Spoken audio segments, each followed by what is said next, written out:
72 ಅಡಿ ನೀರಿದ್ದಂತ ಸಂದರ್ಭದಲ್ಲಿ ಇಂದಿನ ರಾಜ್ಯ ಸರ್ಕಾರಗಳು ರೈತರುಗಳಿಗೆ ಹೊಲ ಗದ್ದೆಗಳಿಗೆ ನೀರು ಕೊಟ್ಟಂತ ಉದಾಹರಣೆ ಇದೆ.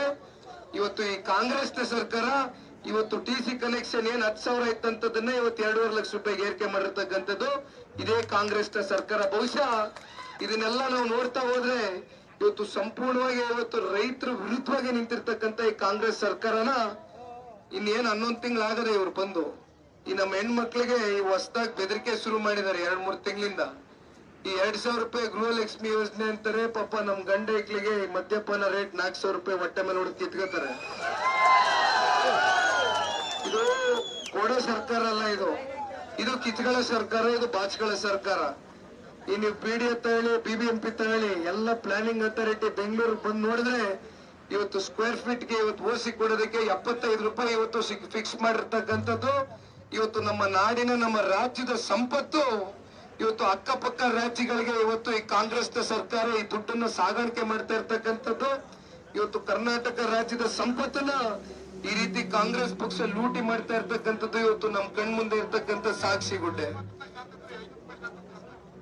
ಈಗ ಹೊಸದಾಗಿ ಈ SC ST ನಮ್ಮ ದಲಿತ ಸಮುದಾಯಗಳಿಗೆ ಒಂದು ಗೊಂದಲದ ವಾತಾವರಣವನ್ನ ಇಡೀ ದೇಶದಲ್ಲಿ ಹರಡಿಸಿರ್ತಕ್ಕಂಥದ್ದು. ಸಂವಿಧಾನ ಶಿಲ್ಪಿ, ಆರ್ಥಿಕ ತಜ್ಞರು ಡಾಕ್ಟರ್ BR ಅಂಬೇಡ್ಕರ್ ಅವರು ಕೊಟ್ಟಿರ್ತಕ್ಕಂಥ ಈ ಭಾರತದ ಒಂದು ಸಂವಿಧಾನವನ್ನ ನರೇಂದ್ರ ಮೋದಿಜಿಯವರು 3ನೇ ಬಾರಿ ದೇಶದ ಪ್ರಧಾನಮಂತ್ರಿ ಆದಂತ ಸಂದರ್ಭದಲ್ಲಿ ಬದಲಾವಣೆ ಮಾಡ್ತಾರೆ ಅಂತಕ್ಕಂಥ ಒಂದು ಗೊಂದಲದ ವಾತಾವರಣವನ್ನ ಸೃಷ್ಟಿ ಮಾಡಿದ್ದಾರೆ. ಇದಕ್ಕೆ ಶ್ರೀ ನರೇಂದ್ರ ಮೋದಿಜಿಯವರೇ ಪ್ರತಿಕ್ರಿಯೆಯನ್ನ ಕೊಟ್ಟಿದ್ದಾರೆ. ಯಾವುದೇ ಕಾರಣಕ್ಕೂ ಡಾಕ್ಟರ್ BR ಅಂಬೇಡ್ಕರ್ ಸಾಹೇಬರು ಕೊಟ್ಟಿರ್ತಕ್ಕಂಥ ಈ ಸಂವಿಧಾನವನ್ನ ಬದಲಾವಣೆ ಮಾಡ್ತಕ್ಕಂಥ ಪ್ರಶ್ನೆ ಇಲ್ಲ. 67 ವರ್ಷದಲ್ಲಿ ಈ ಸಂವಿಧಾನವನ್ನ 98 ಬಾರಿ ತಿದ್ದತಕ್ಕಂಥ ಒಂದು ಕೆಲಸವನ್ನ ಮಾಡಿರ್ತಕ್ಕಂಥದ್ದು ಯಾವ್ದಾದ್ರು ಈ ದೇಶದಲ್ಲಿ ಪಕ್ಷ ಇದ್ರೆ ಅದು ಕಾಂಗ್ರೆಸ್ನ ಪಕ್ಷ ಅಂತಕ್ಕಂಥದ್ದನ್ನ ಹೇಳ್ಬೇಕು. ಡಾಕ್ಟರ್ BR ಅಂಬೇಡ್ಕರ್ ಅವರು ನಿಧನರಾದಂತ ಸಂದರ್ಭದಲ್ಲಿ ಕನಿಷ್ಠ ಪಕ್ಷ ಅವ್ರಿಗೆ ಅರ್ಧ ಅಡಿ ಜಾಗ ಕೊಡದೇ ಇರ್ತಕ್ಕಂಥ ಈ ಕಾಂಗ್ರೆಸ್ ನವದೆಹಲಿಯಲ್ಲಿ ಹೋಗಿ ನೋಡಿ, ಶ್ರೀಮತಿ ಇಂದಿರಾ ಗಾಂಧಿ ಅವರು ರಾಜೀವ್ ಗಾಂಧಿ ಅವ್ರಿಗೆ 40 ಎಕರೆ ಕೊಟ್ಟಿರ್ತಕ್ಕಂಥ.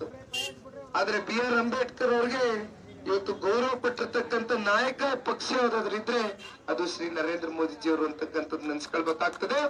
ನಮ್ಮ ರಾಜ್ಯದಲ್ಲಿ ಇವತ್ತು 11,000 ಕೋಟಿ ಇವತ್ತು SC ST ಸಮುದಾಯಕ್ಕೆ ವಿಶೇಷವಾಗಿ SCP TSP ವರ್ಗಗಳಿಗೆ ಇವತ್ತು ಅನುದಾನವನ್ನ ಇಟ್ಟಂತ ಈ ಒಂದು ಹಣನ ಇವತ್ತೇನು ದಲಿತ ಕೇರಿಗಳ ಒಂದು ಅಭಿವೃದ್ಧಿಗೆ ಇಟ್ಟಂತ ಈ ಒಂದು ಹಣನ ಇವತ್ತು ಈ ಕಾಂಗ್ರೆಸ್ ಪಕ್ಷದವರು 5 ಗ್ಯಾರಂಟಿಗಳಿಗೆ ಬಳಕೆ ಮಾಡ್ಕೊಂಡಿರ್ತಕ್ಕಂಥದ್ದು. ಇದನ್ನ ಯಾರು ಕೂಡ ಇವತ್ತು ಪ್ರಶ್ನೆ ಮಾಡ್ತಾ ಇಲ್ಲ. ದಯಮಾಡಿ ಒಂದನ್ನ ನಾನು ತಿಳಿಸ್ಲಿಕ್ಕೆ ಬಯಸ್ತೇನೆ. ಇವತ್ತು ನೇರವಾಗಿ ಕಾಂಗ್ರೆಸ್ ಪಕ್ಷ 5 ಗ್ಯಾರಂಟಿ ಫಲಾನುಭವಿಗಳ ಸಭೆಯ ಕಾರ್ಯಕ್ರಮದಲ್ಲಿ ಒಂದು ಮಾತನ್ನು ಹೇಳಿದ್ದಾರೆ. ಹೆಣ್ಣು ಮಕ್ಕಳನ್ನ ಮುಂದಗಡೆ ಕೂರಿಸ್ಕೊಂಡು ಒಂದು ಮಾತು, ಒಂದು ಬೆದರಿಕೆಯನ್ನು ಹಾಕಿರ್ತಕ್ಕಂಥದ್ದು. 28 ಲೋಕಸಭಾ ಕ್ಷೇತ್ರದಲ್ಲಿ ಅತಿ ಹೆಚ್ಚು ಕಾಂಗ್ರೆಸ್ನ ಸಂಸದರೇನಾರು ಈ ಬಾರಿ ಆಯ್ಕೆ ಮಾಡದೆ ಹೋದಲ್ಲಿ ಮಾರನೇ ದಿನವೇ 5 ಗ್ಯಾರಂಟಿನ ರದ್ದು ಮಾಡ್ತೇವೆ ಅಂತಕ್ಕಂಥ ಬೆದರಿಕೆಯನ್ನು ಹಾಕಿರ್ತಕ್ಕಂಥದ್ದು ಈ ಕಾಂಗ್ರೆಸ್ ಸರ್ಕಾರ. ಬಹುಶಃ ಇದು ಒಂದೇ ಸಾಕ್ಷಿ ನಿಮ್ ಕಣ್ಮುಂದೆ ಇರ್ತಕ್ಕಂಥದ್ದು. ಏನು 2,000 ರೂಪಾಯಿ ಕೊಟ್ಟು ಫ್ರೀ ಅಕ್ಕಿ ಕೊಟ್ಟಿರ್ತಕ್ಕಂಥದ್ದು 80 ಕೋಟಿ ಜನಸಂಖ್ಯೆಗೆ ಇವತ್ತು BPL ಕಾರ್ಡ್ ಇಟ್ಕೊಂಡಿರ್ತಕ್ಕಂಥ 80 ಕೋಟಿ ದೇಶದಲ್ಲಿ ಏನಾದ್ರೂ 5 ಕಿಲೋ ಅಕ್ಕಿ ಕೊಟ್ಟಿರ್ತಕ್ಕಂಥದ್ರು ಯಾವ್ದಾದ್ರು ನಾಯಕ ಇದೆ ಅದು ಶ್ರೀ ನರೇಂದ್ರ ಮೋದಿಜಿಯವರು ಅಂತಕ್ಕಂಥದ್ದನ್ನ ಈ ಸಂದರ್ಭದಲ್ಲಿ ಹೇಳ್ಬೇಕಾಗ್ತದೆ. ಇನ್ನು ಸಾಕಷ್ಟು ವಿಚಾರಗಳಿದೆ ಮಾತನಾಡ್ತಕ್ಕಂಥದ್ದಕ್ಕೆ. ಒಂದು ನಾನು ನಿಮ್ಗೆ ಕೇಳ್ಕೊಳ್ತಕ್ಕಂಥದ್ದಣ್ಣ, ಇವತ್ತು ಮಂಡ್ಯ ಜಿಲ್ಲೆ ಅಂದ್ರೆ ನಮ್ಗೆ ಮೊದಲು ನೆನಪಾಗ್ತಕ್ಕಂಥದ್ದು ಆ ಕಾವೇರಿ ತಾಯಿ. ಆ ಕಾವೇರಿ ತಾಯಿ ನಮ್ಮೆಲ್ಲರ ಜೀವನಾಡಿ. ಆ ಕಾವೇರಿ ತಾಯಿಯ ಒಂದು ರಕ್ಷಣೆ ಮಾಡ್ಬೇಕು ಅಂತಕ್ಕಂಥದ್ದಾದ್ರೆ ನೀವು ಬೆಳೆಸಿರ್ತಕ್ಕಂಥ ರಾಜಕೀಯವಾಗಿ ಶಕ್ತಿ ತುಂಬಿಸಿ ಬೆಳೆದಿರ್ತಕ್ಕಂಥ ನಿಮ್ಮ ಮನೆ ಮಗ ಕಾವೇರಿ ಪುತ್ರ ಆಗಿರ್ತಕ್ಕಂಥ HD ಕುಮಾರಣ್ಣ ಅವರು ಬಂದ್ರೆ ಮಾತ್ರ ಇವತ್ತು ಇದನ್ನು ಉಳಿಸ್ಲಿಕ್ಕೆ ಸಾಧ್ಯ ಅಂತಕ್ಕಂಥದ್ದು ಅನೇಕರ ಭಾವನೆ ಏನಾಗಿದೆ. ದಯಮಾಡಿ ನಿಮ್ಮೆಲ್ಲರ ಹಿರಿಯಕರು ಸಾಕಷ್ಟು ಜನ ಸೇರಿದ್ದೀರಿ, ಯುವ ಸಮುದಾಯದ ಅಣ್ಣ ತಮ್ಮಂದಿರುಗಳು ಸೇರಿದ್ದೀರಿ.